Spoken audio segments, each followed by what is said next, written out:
Hey guys, Dale from Schwartz Performance here. It's our November 2019 shop update. We've got the 54 Studebaker on the ground here. Doug finished up the suspension and chassis fabrication. There's a few odds and ends to still button up on this, but we do have the dry sump LT4 crate engine mounted along with a 8L90 8-speed automatic. So the front ride height needs to just increase a little bit for some ground clearance that we're dealing with. And we did get the engine to fit underneath that factory Studebaker sloped hood. We were a little worried at first because of the supercharger on the LT4, how tall it is. The late model lids on the LT4 are pretty tall. We thought maybe we'd have to go with a shorter one from an earlier LT4, but we did get away with it. So with a little bit of engine setback, that was possible. We will have to do a little bit of firewall modification due to the engine setback, but all in all, we got to fit under the hood, which was the ultimate goal. Well, we've made a lot of progress on Jeff's 56 Chevy in the last month. We got the exhaust fabrication complete. We've got the air intake fab complete, the wiring, plumbing. It actually runs now, so let's check it out.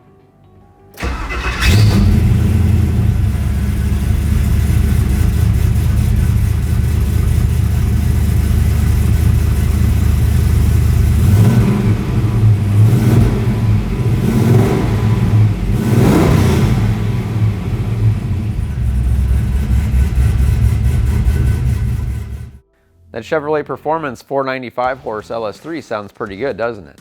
This thing still has to be final tuned and then see where the customer wants us to go as far as the interior and the rest of the assembly.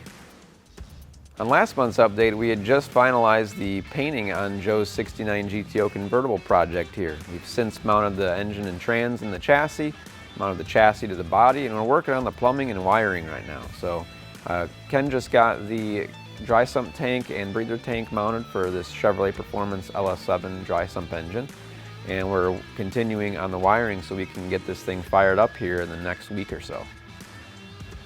So we've been making some headway on Tony's 70 Chevelle project here with the Nelson Racing engine in it. We've got the remote coils mounted to the frame rails.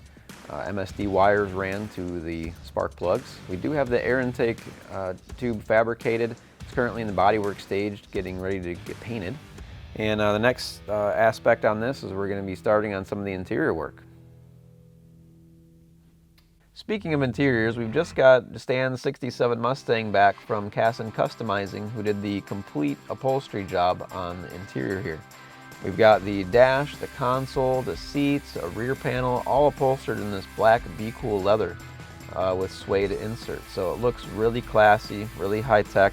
We kept some of the brushed inserts that the factory deluxe interior had to keep it kind of retro, along with the gray square weave carpet that's inside here. The gauges in here are from Classic Instruments. They're the Carroll Shelby edition. The white face really brightens up the interior. We installed a digital guard dog push button start on this thing too to help modernize the interior. It's also got a retro sound radio which has Bluetooth and Sirius XM capability. We've still got to put a few miles on this car before it's delivered to the customer, but we're just waiting for a little bit nicer day since it's been snowing and salty around here. So hopefully sometime soon we can get all that wrapped up for them. Although it may not look like much has been done to this Hudson, we have progressed heavily on it. We've got a lot of the plumbing done, the radiator, the transmission, the power steering lines, the fuel lines, all that stuff's done. We're in the pre-assembly phase before it gets blown apart for paint. We're continuing on a lot of the sheet metal stuff as well. We've got new hood latches mounted here, which are kind of a more modern street rod type of design here from Watson's. And they work really nicely locating this hood center. And we've got those all welded in. We've got the wipers all hooked up. It's a vacuum operated wiper system, kind of like the stock one, but we retrofitted another system to it. The vintage air kit is here and completely mounted up. A lot of the lines have been run for the AC and the heater hoses as well. We also fabricated this really cool panel underneath the dash that houses some new vents in there for the AC and heat, as well as the controls for the vintage air system. We've got the Flaming River polished steering column mounted in here, and we still got to figure out a steering wheel that we're gonna put in here to match the overall design of the car. But other than that, it's really close to being torn apart and getting painted. We've been finalizing all of the sheet metal fabrication on Chris's '63 Chevy II here.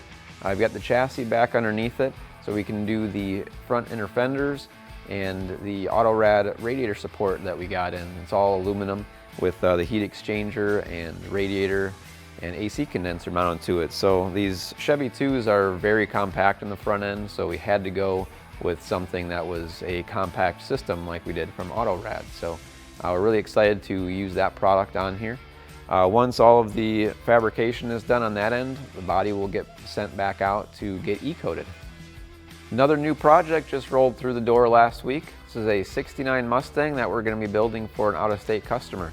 Getting a full Pro Touring treatment with a Schwartz G-Machine chassis, modern Coyote power plant, and a bunch of other goodies. So stay tuned for more details on this project as we progress. Well guys, that's it for this month's shop update.